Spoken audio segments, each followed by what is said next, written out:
मेरी मैरिज तय के समय से ही मोबाइल पर बात होने लगी थी मेरी इनसे। अच्छे लगे थे मुझे ये सुलझे हुए से नेक इंसान।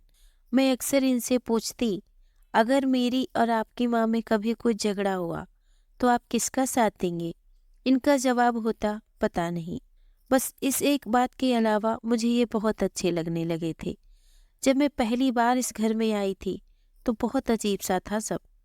मेरे घर में सब कितना घुल मिल कर रहते। कभी कभी तो हम मजाक मजाक में किसी एक को चिढ़ाने के लिए उसकी थाली में रखे खाने को खा जाते, और यहाँ मजाल कि कोई एक कमरे में टेबल पर बैठकर भी खाना खा ले। सब राजा बाबू, सबको अपने अपने कमरे में खाना खाने का शौक। इनकी माँ से बड़ा डर लगता मुझे, जाने कब टोकते। मेरी कभी भी सुबह सुबह उठने की आदत नहीं थी, पर यहाँ नियम से जल्दी उठ जाती। एक बार नींद देर से खुली तो देखा कि सासू माँ किचन में नाश्ता बना रही हैं। मेरे प्राण ही सूख गए कि आज तो ये बुढ़िया मेरी जान ले लेगी। पर कुछ कहा नहीं सासू माँ ने, बस पूछा कि तेरे लिए भी सेक दूं या नहाकर खाएगी। मुझे लगा लेट उठने पर व्यंग कर रही है मुझ पर। सासू माँ का साड़ी पहनने का तरीका बड़ा सलीकेदार था और मुझे साड़ी से चिढ़। पहनने में ही घंटों लग जाते, फिर पहने पहने काम करना।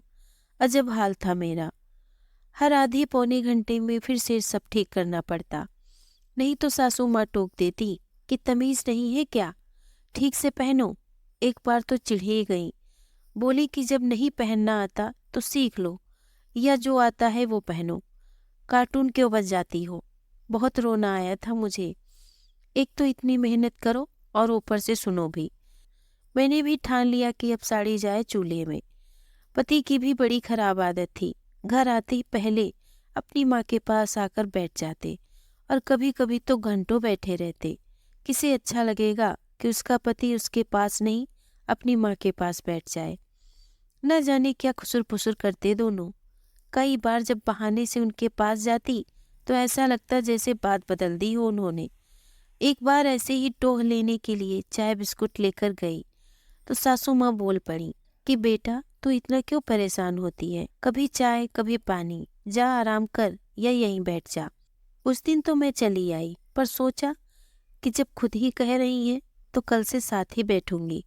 साथ बैठी तो लगा ये लोग तो फालतू बातें करते रहते हैं, या मेरे ही सामने ऐसा बन रहे हैं। जब मेरे बेबी होने वाला था तो डरते डरते पूछा था कि बच्चे का क्या नाम रखेंगे माँ। कितना खुश होकर सासू माँ ने जवाब दिया, कान्हा। और मैं डर गई, पूछ ही नहीं पाई कि अगर बेटी हुई तो। न जाने क्या क्या सोचकर मैंने वो दिन काटे। और जब मेरी बिटिया हुई तो पिछले 10 दिन से रामायण पढ़ती माँ की आंखों में आंसू देखे थे मैंने। खुशी के थे या दुख के पता नहीं, पर महीनों तक उसकी मालिश से लेकर कच्ची पॉटी तक सब काम इतने जतन से करते देखा तो आज इतने सालों बाद मैं सोचती हूँ कि मैं खुद अपनी सास में माँ को खोजती थी तो क्या मैं खुद बहू की जगह बेटी बन पाई थी। पता नहीं क्यों हम बहुएं अपनी सास में माँ को खोजती हैं।